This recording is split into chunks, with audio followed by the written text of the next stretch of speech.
Hi, I'm James, and I wanted to share with you some of my own thoughts that I've arrived at throughout my own mental health struggle recently. And I want to be absolutely clear, I'm in no way a medical professional, I've got no qualifications in any kind of mental health expertise. I'm just an ordinary guy who experienced some really rough rides. I am hoping that by speaking out, what I can try and do is encourage other men to do the same. And it's really important that men feel that they're okay to talk about how they're feeling and the things that they're going through. In 2019, the Samaritans reported that there were nearly 7,000 people in the United Kingdom and Republic of Ireland who took their own lives. And that's important because guess who the most common age range that took their lives were? The highest rates of suicide, 45 to 49-year-olds. And that's exactly where I am, and it was a huge wake-up call when I was beginning to feel that way myself. Bottom line is, you need to reach out, but how do you do it?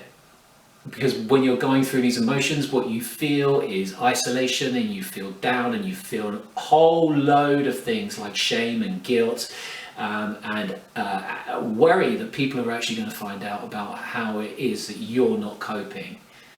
But the bottom line is you need to speak out, you need to reach out. And my first port of call was the Samaritans, because I knew it was safe, I knew it was confidential, and I knew that I could speak safely and openly. And I didn't have to hide anything for fear of being judged by anybody else. The thing was that reaching out really helped, because it was the first point that let me then send a text message to a friend I hadn't contacted with a while. And that friend then got in touch with me. They actually phoned me because they realised that something wasn't right. And on that phone call, I still remember it, I broke down in tears, and I was a real mess. But it started me being able to discuss how I was feeling. And it gave me the courage, strangely, to reach out to other friends, and they were incredibly sympathetic and empathetic to my experiences and the things that I was going through. And they were so supportive, so supportive. So the important thing is, although that you feel that shame and that guilt, as we as guys often feel, because it's somehow a judgment on how you can't control your own life and how you haven't been able to handle the things that life has thrown at you, it's okay.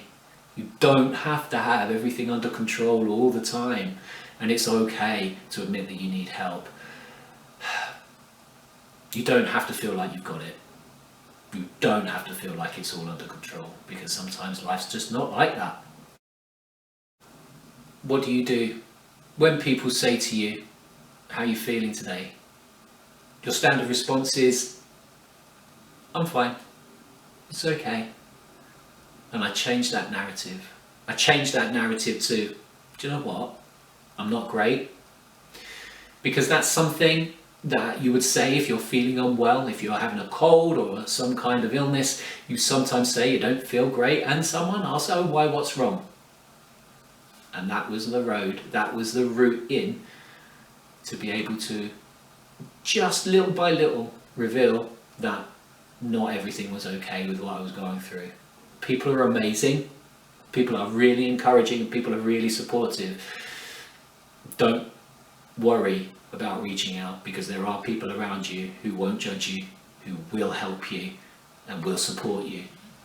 And if you've got nobody around that you feel that you can do that with immediately, choose someone like the Samaritans.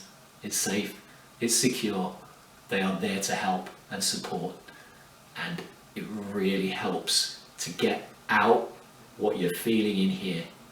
That knot that you feel in your stomach, that anxiety, I can't say that it will disappear immediately, mine didn't, but it was the start. You're not alone, and I can't stress that enough. However much it may feel like it, however isolated you may feel, you're not alone. Ask for help.